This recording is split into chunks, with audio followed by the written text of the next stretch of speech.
Olá, estamos aqui para mais um podcast Um Café pela Ordem. Você sabe que esse espaço é dedicado ao debate, ao bate-papo sobre advocacia criminal, sobre prerrogativas profissionais, sobre todo o estudo que envolve a área criminal, que é a nossa paixão.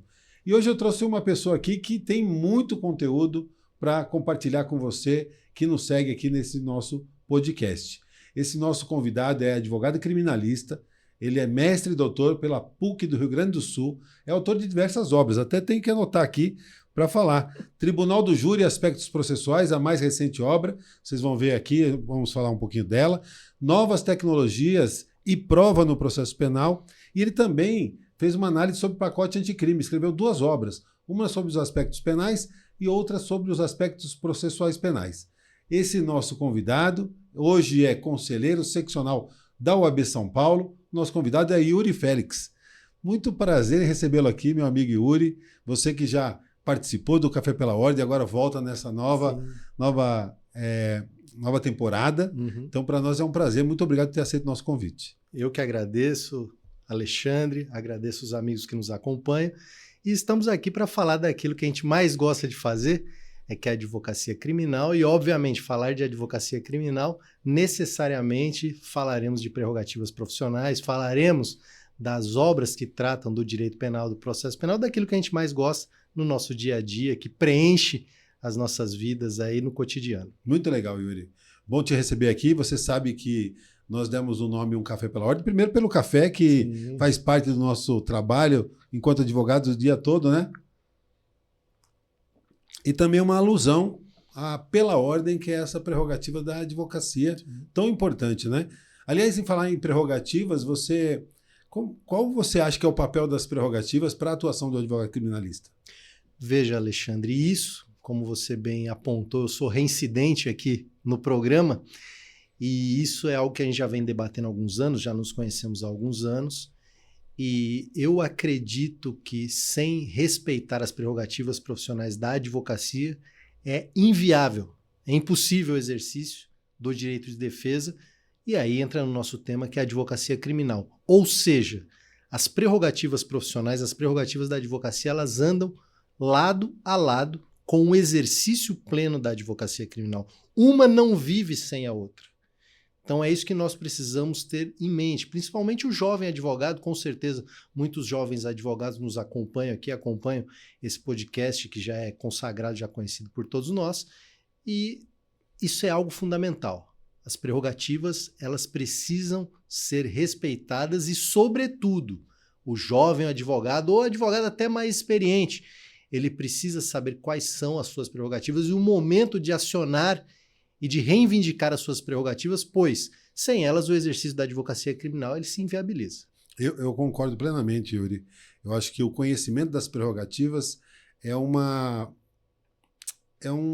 adjetivo ou um predicado fundamental para o advogado criminalista. Você ter consciência da prerrogativa vai te dar tranquilidade para, na hora em que ela é violada, você saber como agir. Às vezes a gente vai pensar no problema depois que ele já está instalado. Na prerrogativa não pode ser assim. Eu acho que, às vezes, mais importante do que conhecer o processo penal é conhecer as prerrogativas profissionais, porque senão você não vai conseguir fazer valer o direito do seu cliente. Mas, muito bem, nessa nova temporada, Yuri, a gente tem uma proposta aqui de criar alguns quadros. Então, a gente vai começar com o primeiro quadro. E neste primeiro quadro, o meu convite é para você estar conosco para ouvir o Café com História. O Café com História, na realidade, é uma oportunidade do nosso convidado compartilhar alguma história marcante da sua carreira. Você que tem uma carreira já bastante exitosa e de bastante tempo, certamente tem alguma ocasião ou algum fato que aconteceu que marcou você ao longo da sua carreira. Podia compartilhar conosco alguma dessas histórias? Eu sei que são várias. Sim, é importante ter em mente aqui os colegas que nos acompanham, que o doutor Alexandre, sempre muito elegante, ele, para não falar que eu já estou ficando velho, ele quis dizer que você que tem muitas histórias, o pessoal aqui ao fundo, inclusive, está rindo, porque sabe que é verdade, mas, assim, são inúmeras histórias. Eu costumo contar a seguinte história. Aqueles que me conhecem já ouviram algumas vezes, eu, como disse, tenho outras, mas eu costumo dizer o seguinte, na minha época de faculdade, eu tinha uma atividade política na faculdade muito intensa. E por conta disso a gente acabava sendo muito conhecido e eu cheguei no 4º ano da faculdade e aqui eu acho importante a gente frisar isso porque a gente precisa principalmente dialogar com a jovem advocacia. Cheguei no 4º ano da faculdade e eu pensei, daqui 1 ano eu sou advogado e eu não sei nada. Eu sei que isso não acontece com ninguém, né? Só aconteceu comigo, né? Mas né, daqui 1 ano não sei nada, daqui 1 ano, 1 ano e meio eu sou advogado. Aí nisso eu vi, você se recorda disso, estágio PAJ criminal. Os mais noviços não vão saber o que é PAJ, mas que defensoria não existia, era a Procuradoria de Assistência Judiciária. E aí eu fui para PAJ, prestei um seletivo e passei em penúltimo lugar. E aí eu descobri, aquele que passa em penúltimo e último comemora muito mais quem passa em primeiro. É verdade. Muito mais quem passa em primeiro, porque passa em primeiro você já tinha certeza que você ia passar, então você comemora muito mais. Foi aí que eu fui conhecer um processo criminal. E por que eu estou contando toda essa história? Que lá mais para o final do estágio, já me preocupando com a OAB, eu fui procurado por um colega que o irmão dele tinha se envolvido numa questão, numa troca de turno e tal, que uma arma disparou e uma pessoa veio a óbito. E aí ele me contou tal, eu falei, não, mas querido, eu não sou advogado, eu vou tirar a OAB daqui a pouco, eu ainda não sou, não, mas me ajuda, não sei o quê. E aí naquele meio tempo, até o processo se desenrolar, e você se recorda muito bem disso, Alexandre, os colegas aqui, muitos não devem saber, os processos eles eram físicos. Isso um dia existiu, gente, o processo era físico, era folha de papel, não era digital como é hoje. Até tudo aconteceu, consegui passar na OAB, enfim, peguei a carteira, me tornei advogado e virei advogado do processo. E nisso, eu sei que é uma particularidade aqui, os convidados do Dr. Alexandre têm o maior requinte, mas eu vou tomar a licença aqui, mas eu venho de uma família que não tem uma tradição jurídica, é uma família humilde, eu fui a primeira pessoa que mais estudou na minha família e eu me recordo que aí no momento de efetuar a cobrança, não, vou fazer um contrato, aquela coisa toda tal, mas como você vai cobrar a pessoa? Não tinha cartão de crédito, não tinha as tecnologias que tem hoje. E nisso, Alexandre, eu cobrei o maior valor que eu já tinha visto na minha vida. Foi nesse momento que eu tive certeza que eu ia ficar milionário em 5 anos, porque eu cobrei 20 cheques de R$300. Olha isso. E eu nunca tinha visto tanto dinheiro, gente. O pessoal tá rindo aqui do lado de fora das câmeras. E nisso teve toda uma discussão se era doloso, culposo, doloso, culposo, doloso, culposo. Ficamos no homicídio culposo, só que 3º e 4º, com inobservância de regra técnica. Nisso eu estudei como se eu estivesse estudando para passar no seletivo da NASA e eu arguí uma tese de bis e idem. Bis e idem, doutor Alexandre. E veio o despacho da juíza, vista ao Ministério Público, e veio a manifestação, assiste razão à defesa, retirando o parágrafo 4º e oferecendo a suspensão condicional do processo da 9.099. Meu Deus, foi bom, hein? Aí eu pensei, eu sou o Márcio Tomás Basso da nova geração. Foi o que eu pensei. Então, gente, eu contei toda essa história, pode não parecer, a gente tem histórias muito mais mirabolantes, até mesmo engraçadas, mas foi a primeira experiência que eu vi na advocacia criminal e eu vivi tudo aquilo, sobretudo com um rapaz que se envolveu numa situação, numa troca de turno com uma arma que disparou indevidamente e ele sofreu aquilo, ele prestou socorro à vítima, ele se apresentou todas as vezes de forma muito espontânea e ele sofreu aquele processo criminal. E é nisso que a gente vê que nós, advogados criminalistas, para além do preparo técnico, e aqui eu estou diante de um advogado criminalista preparadíssimo e muito experiente, porque começou jovem, não é porque é idoso, começou jovem o doutor Alexandre. Mas nós vivemos as mazelas do indivíduo. E nisso nós precisamos ter um preparo técnico e emocional. Então, para não me alongar muito, eu queria deixar essa história para você e para os colegas que nos acompanham. Muito legal a história, porque, primeiro, pelo que você contextualizou, dá a entender que isso levou mais de ano, né? Acho que uns 2 anos pelo menos aí. Para mais. E aí me ocorre que algo que as pessoas não percebem, às vezes de fora, e a gente como advogado tem isso muito claro, o processo em si já é uma pena, né? Você vê, começou com uma possível acusação de um homicídio doloso que iria para o tribunal do júri, que seria uma coisa, poderia ter uma pena que podia chegar a 20, 30 anos. Sim. Você consegue, no primeiro momento, ali que a classificação inicial seja no homicídio culposo, já há ali uma vitória gigante, né? Imagina cada passo desse foi sendo ali comemorado por você e pelo seu cliente. E aí você estuda, entrega ali o seu trabalho, que é traduzir o direito ao caso concreto, e consegue que o Ministério Público te ouça. Isso foi, acho que, o grande milagre. Milagroso. Isso foi milagroso. Milagroso. Mas sempre tem essa dúvida, né? Sempre os nossos alunos, né? Você é professor também há bastante tempo, eles nos perguntam, mas como começar na advocacia criminal, né? Começando, né, Iro? Sim. Começando. É como andar de bicicleta, Alexandre. É. Você pode comprar um curso, aprenda a andar de bicicleta em 10 aulas. Aí você assiste. Você é da época que você comprava as revistinhas, aprenda karatê em 10 fascículos. Sim. E aí, quem tinha o irmão mais novo, ficava batendo no irmão mais novo, olhava o golpe lá e batia no irmão mais novo. Eles devem fazer isso entre eles, você que tem dois jovens, filhos. Dois filhos, um já é advogado, inclusive, devia bater no outro, olhando o fascículo, pegando os que você tinha antigamente guardado. Tinha isso antigamente na banca de jornal. Você não vai aprender a lutar nunca lendo o fascículo. É igual andar de bicicleta. Você tem que montar na bicicleta e pedalar. Uma hora vai cair, uma hora vai andar.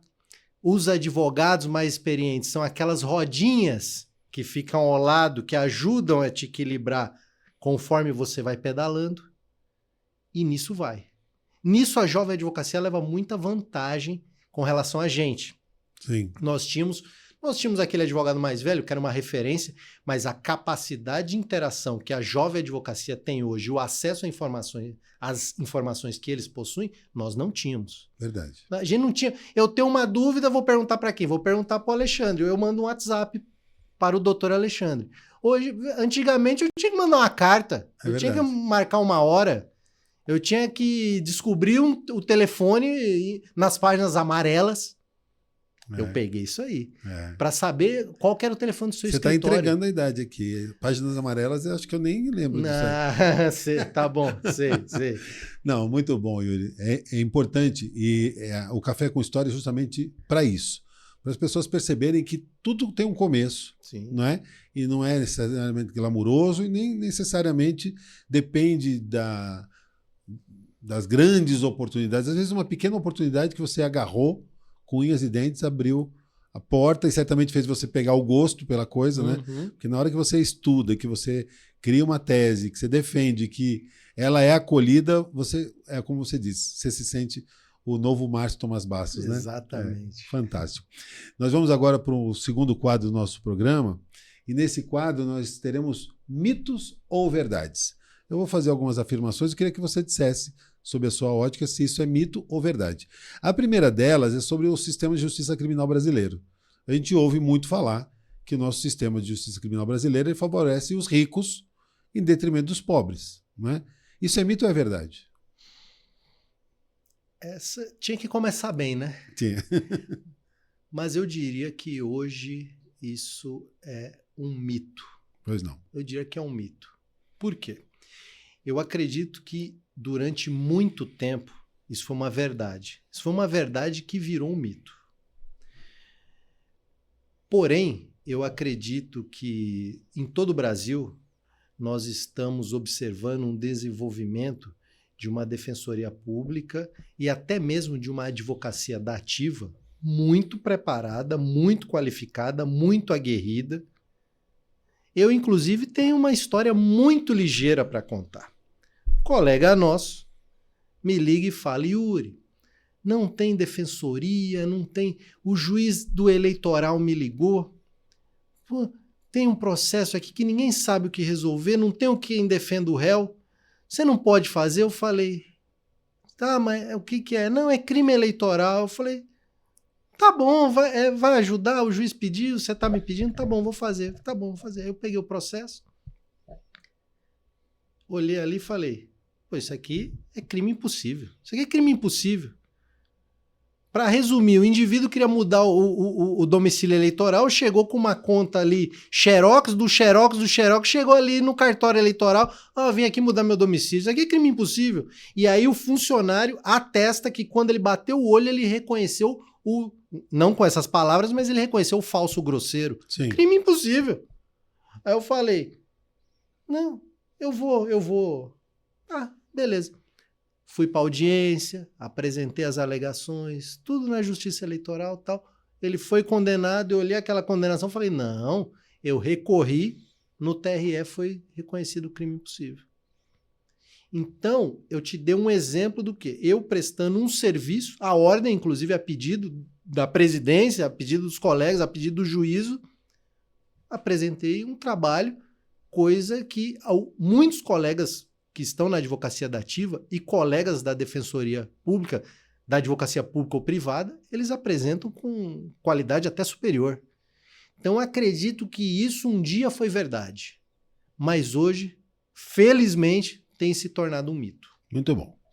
A segunda colocação que eu queria que você dissesse para a gente se é mito ou verdade tem a ver com um assunto que eu sei que te interessa bastante. Você é um doutrinador sobre o Tribunal do Júri. E a gente ouve muito falar que no Tribunal do Júri vence quem tem o melhor teatro, não necessariamente quem tem a melhor tese jurídica. Isso é mito ou é verdade? Isso é um mito total e eu acredito que talvez, diferente da primeira pergunta que eu afirmo categoricamente que foi uma verdade que virou um mito, essa talvez um dia tenha sido verdade. Mas hoje é um mito completo. Por quê? E você sabe bem disso, e os colegas que nos acompanham, é importante eles terem consciência disso. A técnica no Tribunal do Júri, ela tem ficado cada vez mais apurada. Aquele advogado que chegava, contava uma história bonita das gôndolas de Veneza e tudo mais, e aí chorava no final, e o jurado chorava junto e absolvia o cliente dele, isso não existe mais. Se é que um dia existiu. Né?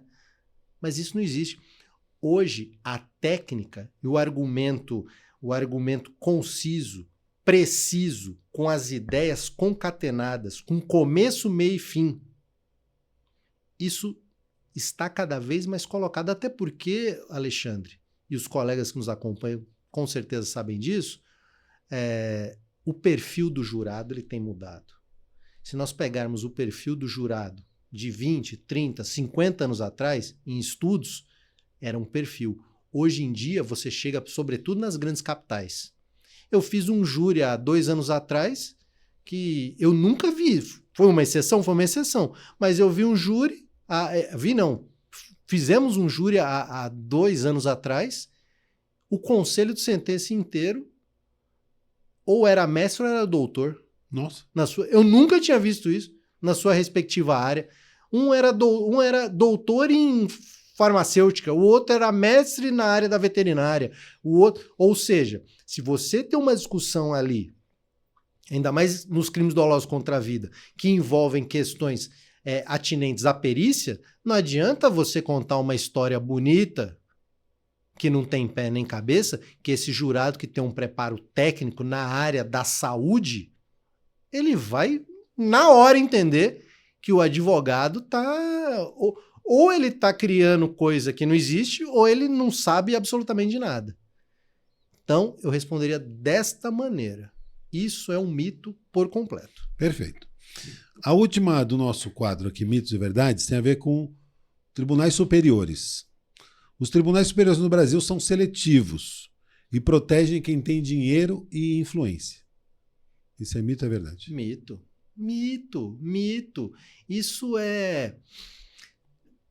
Isso parece aquela conversa de bar. Eu peguei um táxi para vir para cá, parece aquela conversa de taxista. Não, mas acontece tal coisa. Não, mas o jogo do Corinthians, mas o juiz, a mulher dele é equatoriana. Não tem cabimento uma coisa dessa. Sim. Então isso é como uma conversa de taxista, com todo respeito aos taxistas, mas o taxista não tem formação jurídica nenhuma. E nós que temos formação jurídica, nós não podemos entrar numa falácia de quem não tem formação jurídica nenhuma. Eu tenho uma história engraçadíssima de um taxista. Uma vez, para variar, eu estava atrasado para ir dar aula, entrei, do jeito que eu estou vestido aqui hoje, entrei no táxi, e aí o taxista, não lembro como é que a conversa foi parar nesse ponto, aí o taxista virou, mas o que o senhor faz? Eu falei assim, olha, eu tenho a profissão que se não é a mais mal falada do Brasil, é uma das. Aí ele virou para mim e falou assim, o senhor é político ou advogado? Aí eu falei, eu sou advogado criminalista. Ah, então é realmente mal falado mesmo. Aí eu falei assim, mas não é, o pessoal exagera. Alexandre, eu juro, ele vira para mim e fala, na época isso. Aí vira doutor, né? Ô doutor, pois não. O que o senhor tem a dizer dos embargos de declaração que o Joaquim Barbosa, que o ministro, ele não falou ministro, ele falou que o Joaquim Barbosa brigou lá na sessão, que eram os embargos de declaração na ação penal 470. Lembro. Aí eu olhei e falei, mas você tem formação jurídica? Ele falou, não, é que eu vi ontem no jornal. A banalização total, né? Então, nós não podemos acreditar nesses mitos que muitas pessoas que não têm formação jurídica acreditam, mas isso não cabe a nós. Tem coisas que nós estamos desautorizados a falar. Verdade. Por conta da nossa formação. Não há espaço. Então, eu diria isso. Perfeito. Você toca num ponto, quando a gente fala de tribunais superiores, né, a gente lembra muito da atuação do STF, que está tão presente, né, no cotidiano hoje. Você vê, o taxista sabe o nome dos 11 ministros, né, etc. Mas o STJ tem tido uma atuação muito importante na seara criminal, né, e tem tido decisões, na minha visão, muito positivas, como recentemente tivemos com relação ao reconhecimento fotográfico, né, com a edição de uma recomendação sobre um novo procedimento para reconhecimento de pessoas e coisas, e assim por diante. Então, a par da questão do volume de processos, da dificuldade, às vezes, de você chegar aos tribunais superiores, ter conhecido um recurso especial ou extraordinário, as matérias que são discutidas lá, elas são de grande alcance na sociedade e na nossa área da advocacia criminal, né? Você percebe também que há um avanço nos temas que são debatidos nos tribunais superiores? Sem dúvida. A grande questão, Alexandre, é o seguinte: existe uma seletividade, e aí eu diria uma seletividade no que tange ao conhecimento de recursos, e isso tanto no âmbito do STJ quanto no âmbito do Supremo, e nós sabemos disso, e é uma questão técnica que cabe uma discussão técnica a respeito desse filtro, que envolve súmula 7 e tudo mais. Porém, aquela discussão ou aquelas discussões que conseguem ultrapassar esse filtro técnico, elas têm uma capacidade de influenciar na vida jurídica do sistema de justiça criminal como um todo. Como um todo. Você citou discussões a respeito do reconhecimento, discussões a respeito da busca domiciliar. Nós temos discussões interessantíssimas a respeito disso, da busca domiciliar. Então, nós temos discussões a respeito, no âmbito do próprio júri, a possibilidade ou não de uma absolvição por clemência, isso concatenado ou não com uma decisão manifestamente contrária à prova dos autos. Aí é uma questão bem técnica, né? Que isso depende, o indivíduo que está ali no jogo do processo naquele momento vai ter que saber trabalhar como constar a tese na ata, para essa tese depois não ser passível de recurso que venha anular a absolvição do cliente dele. Essa discussão está na ordem do dia. Então eu acredito o seguinte, que nós temos críticas, temos uma das críticas, uma das discussões mais fervorosas que temos vivido no último período, a discussão, o tema, muito caro a todos nós, da sustentação oral gravada. Sim. Isso é um tema que envolve, inclusive, a motivação deste programa, que é a discussão de prerrogativas profissionais. Como é que nós vamos falar que o direito a uma sustentação oral em tempo real não é uma prerrogativa profissional? Como é que você vai afirmar algo dessa natureza? Não tem cabimento. Não tem cabimento. Não tem cabimento. E a possibilidade, ou melhor, a prerrogativa, o direito de uma sustentação oral em tempo real faz parte, é algo essencial ao exercício do direito de defesa.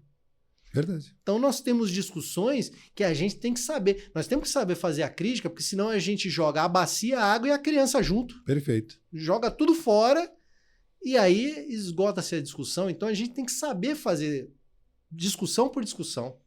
Muito bem. Eu costumo dizer para os meus alunos e nas conversas que eu tenho, às vezes com os amigos, né, os familiares nos cobram, né, como advogados criminalistas, que não existe solução simples para problema complexo. Os problemas são complexos, a sociedade é complexa, e a gente não tem que reduzir a complexidade para caber na manchete do jornal, para caber na fofoca do elevador ou na conversa dentro do táxi, né? Uhum. Porque o assunto é complexo, ele merece um cuidado muito próprio. Mas nós vamos agora para nosso próximo quadro. O nosso próximo quadro é Perguntas Diretas, Respostas Rápidas. Vou repetir. Nosso próximo quadro é Perguntas Diretas, Respostas Rápidas. Então aqui é papum. Esse é o mais desafiador de todos, né? Resposta rápida para o advogado. Eu queria que você apontasse um erro comum da advocacia criminal que deve ser evitado. Prometer aquilo que não está na sua capacidade de entrega. Perfeito. Você não deve prometer de modo algum. Nem quando parece muito óbvio, para o bem ou para o mal. Eu já tive casos que eu tinha certeza absoluta que eu ia levar e eu levei uma derrota. E eu tinha casos que eu tinha certeza. Alexandre, eu sei que é rápido, mas essa tem que contar. Vamos lá. Eu vou contar em 1 minuto, senão o nosso colega aqui que opera aqui vai me dar um tiro ainda. Aí vamos ter um júri aqui do programa. Teve um caso, fui procurado. Não, doutor Yuri, o senhor é maravilhoso. Quando começa a elogiar assim, você já sabe, né? É perigoso. O senhor é maravilhoso, não sei o quê. Eu, não, tudo bem, minha mãe diz que eu sou maravilhoso, mas o que é? Não, lindo. Não, o que o senhor pode fazer pro meu irmão? Eu falei, tá, mas como é que tá a situação? Não, tá aqui. Eu fui ver a situação do irmão dele. Era uma briga entre o irmão e o cunhado. Teve júri, foi condenado no júri. Teve apelação, mantida a condenação, recurso especial, extraordinário, mantido, revisão criminal, mantido, aí ele me procurou. Nossa, tava fácil. Pô, suave, né? Suave na nave. Aí eu falei assim, olha, veja, a única coisa que eu vejo aqui pro seu caso é um HC da revisão criminal. Só que eu diria que você tem pelo menos aí uns 97, 98% de probabilidade de derrota. E eu vou ter que ir lá despachar, eu vou ter que fazer isso, vou ter que fazer aquilo, vou ter que fazer isso. Ou seja, não será algo simples e, como não é algo simples, é algo relativamente oneroso. Eu respondo, então decide. E essa honestidade que a gente tem que ter. A gente pega isso com o tempo. Porque você passa a ter coragem de falar efetivamente, porque muitas vezes o jovem advogado, não, mas se eu falar isso, ele não vai me contratar, não sei o quê. Esse é o ônus da nossa carreira. Aí ele falou, não, doutor, mas vamos fazer. Aí impetramos o HC, fomos no STJ, fomos despachar e tal, chega gabinete do ministro, entramos eu e o colega. Quando eu e o colega entramos do gabinete, Alexandre, sentamos assim, a cadeira do ministro era ali e a prateleira de livros era ali. Quando eu olhei assim para o lado, eu vi um livro meu ali. Que legal, hein? Aí eu cutuquei meu amigo assim e falei, olha ali, olha ali, olha ali. Pô, olha aí. Eu falei, rapaz, eu não falei que a gente cobrou pouco? Olha ali, meu livro tá ali, a gente cobrou pouco. Ele, não. Aí veio o ministro e falei, excelência, não quero anular o júri. Não quero anular o processo. Eu só quero o reconhecimento disso, porque com isso a pena dele vai diminuir em tanto, ele já vai progredir e aí ele já está estudando, é isso que eu quero. Gente, porque você muitas vezes, você tem que ter a noção da realidade do processo, porque senão você pede o impossível, e o impossível é impossível. Tá certo que a gente acredita muitas vezes no impossível, mas você precisa ter uma noção da realidade, técnica falando, uma análise técnica. Não, tudo bem e tal. Eu pensei, eu falei, meu amigo, esquece, ele tá lá com o meu livro lá, mas esquece. Alexandre, o ministro deu na monocrática. Caramba. Ele deu na monocrática e determinou a progressão do regime, que eu não tinha nem pedido isso em habeas. Incrível. Ou seja, a gente vive algumas histórias que às vezes a gente acredita que é impossível, e o impossível acontece. Mas você só deve prometer aquilo que esteja na sua esfera de capacidade de entrega. Perfeito. É isso. Outra pergunta direta com uma resposta rápida. Difícil. Vamos lá. Não, você fez uma resposta rápida e depois você fez um adendo. A resposta foi rápida. O advogado tem jeito para tudo, né? Você se lembra de algum absurdo assim que você tenha ouvido um promotor dizer no plenário do júri que te marcou? Olha... então, vê que eu dei até uma gaguejada aqui, né? Mas frases do tipo, frases deselegantes, né? Do tipo, a advocacia é paga com o dinheiro do crime. Fantástico. Outra, quando eu tenho que pedir absolvição, e isso geralmente acontece com os nossos clientes, né, Alexandre? Porque você sabe, quando chega na gente é porque tá na UTI. É verdade. Vai acostumando, Thiago. Quando chega na gente é porque tá na UTI. Tá na UTI. Não, quando tem que pedir absolvição, eu peço absolvição. Se eu tô pedindo condenação é porque ele é culpado. E por aí vai. Eu vou seguir agora para o próximo quadro, que o nosso quadro ele é uma pergunta capciosa aqui para ver se você consegue responder, mais ou menos na linha do que você acabou de falar, né? Então nós vamos agora para no banco dos réus. Você agora está no banco dos réus e você teria que me explicar, né? Porque esse negócio do advogado criminalista receber honorários, né? De alguém que é acusado de um crime. Normalmente esse honorário, da onde que veio esse dinheiro, né? Como que você compatibiliza essa questão de atuar na defesa de alguém acusado de um crime, por exemplo, de corrupção, e receber seus honorários? Isso te traz paz? Te incomoda? Isso que ele é amigo, né? Imagina se não fosse. Veja, Alexandre, isso é uma questão muito colocada naqueles almoços de domingo que a gente tem em família, com aquele cunhado que é engenheiro. Sempre com o cunhado. É. Aquele cunhado que é engenheiro, que ele é formado naquela faculdade que passa todo dia às 6:30 da tarde nos jornais de maior espetacularização da vida penal, digamos assim. Mas veja, tudo aquilo que um advogado criminalista sério faz ou deve fazer é aquilo que se encontra na lei e, sobretudo, na Constituição. Se a Constituição, que é a lei maior, autoriza como um direito fundamental o indivíduo exercer a sua defesa pessoal e técnica, e para que ele exerça a sua defesa pessoal e técnica, ele precisará de um auxílio qualificado do ponto de vista técnico, o advogado criminalista é essencial para o exercício daquilo que é trazido na Constituição. Então, se isso não é feito, significa dizer que nós estamos indo contra a democracia. É algo assim, é um raciocínio elementar até. É um raciocínio que não precisa fazer um doutorado na Alemanha para conseguir concluir isso. Então, como você bem disse, o indivíduo acusado.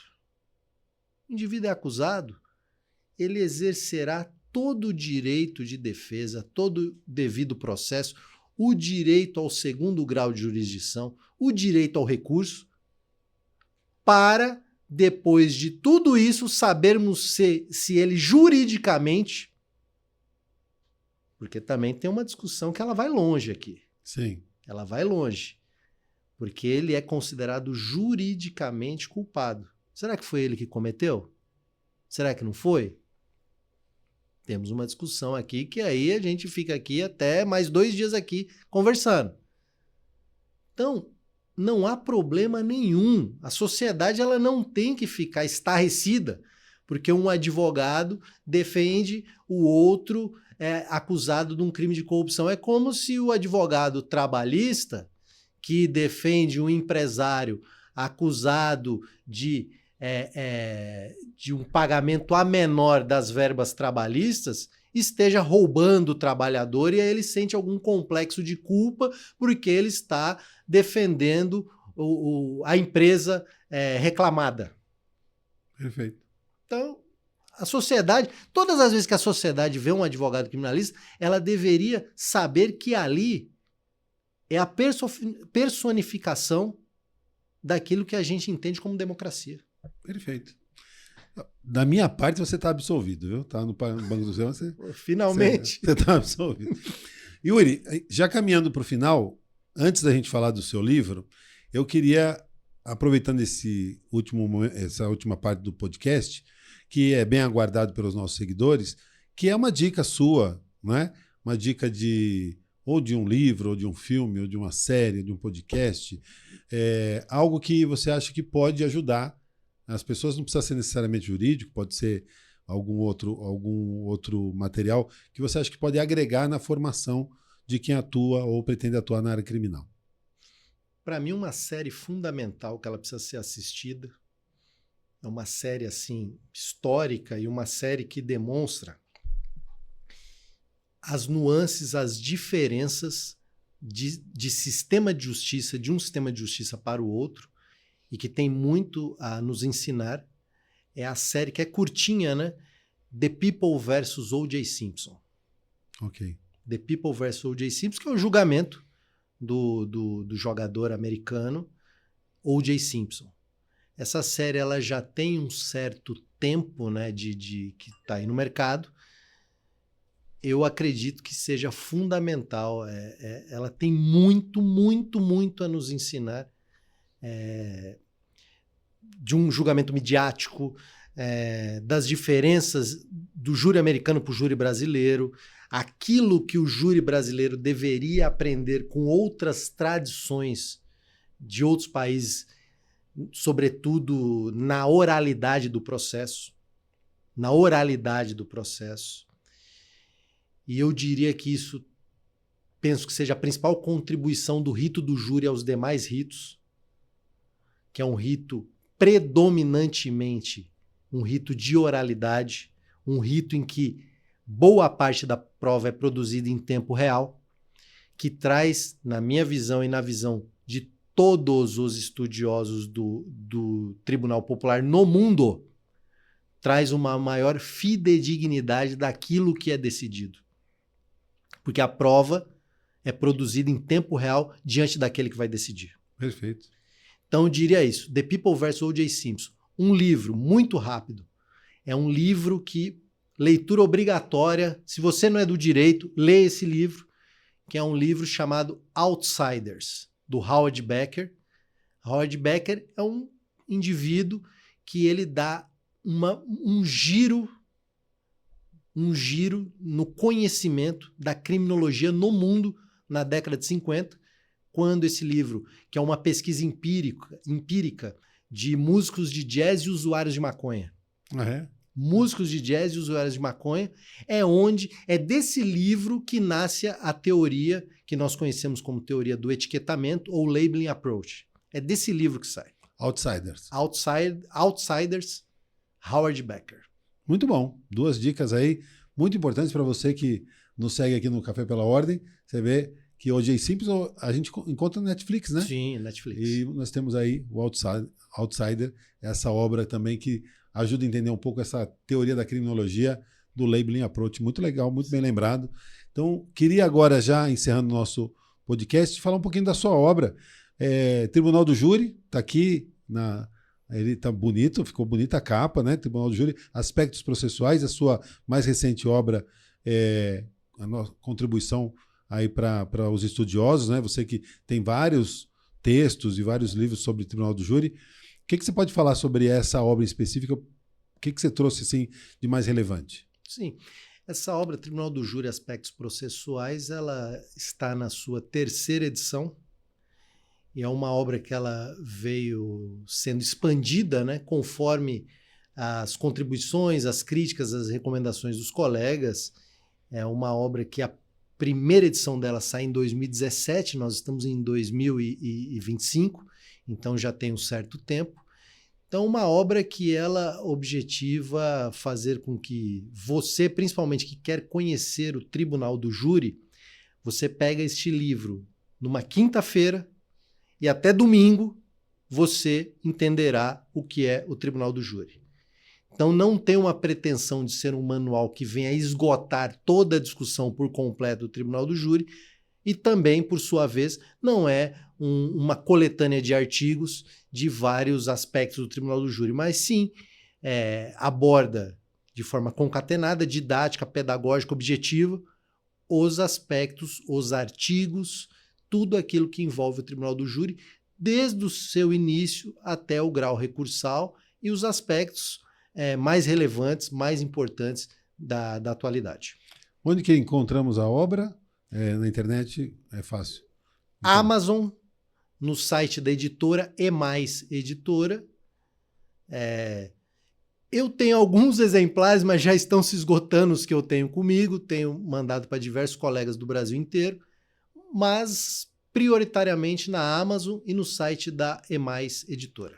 A sua rede social vai estar aqui no nosso podcast, mas só para deixar registrado, se alguém quiser te seguir na rede social, pode? Claro. Qual que é a sua rede social? Claro. Só não pode me fazer de réu igual o doutor Alexandre fez. Aí eu absolvi. Aí não pode. Yuri Félix ADV. Yuri YURI, tudo junto. Yuri Félix ADV. Bem fácil. Yuri, muito obrigado pela sua participação. Em breve vou te convidar de novo, porque foi muito rápido, passa muito rápido. E a gente tocou em assuntos muito importantes aqui, eu acho que foi muito enriquecedor, então eu queria agradecer a sua disponibilidade, desejar muito sucesso agora que você está lá no Conselho Seccional, estamos juntos, trabalharemos juntos em vários projetos, inclusive na Câmara Sim. Recursal do Tribunal de Ética, então para mim é uma alegria contar com a sua parceria e com a sua participação hoje no nosso Um Café pela Ordem.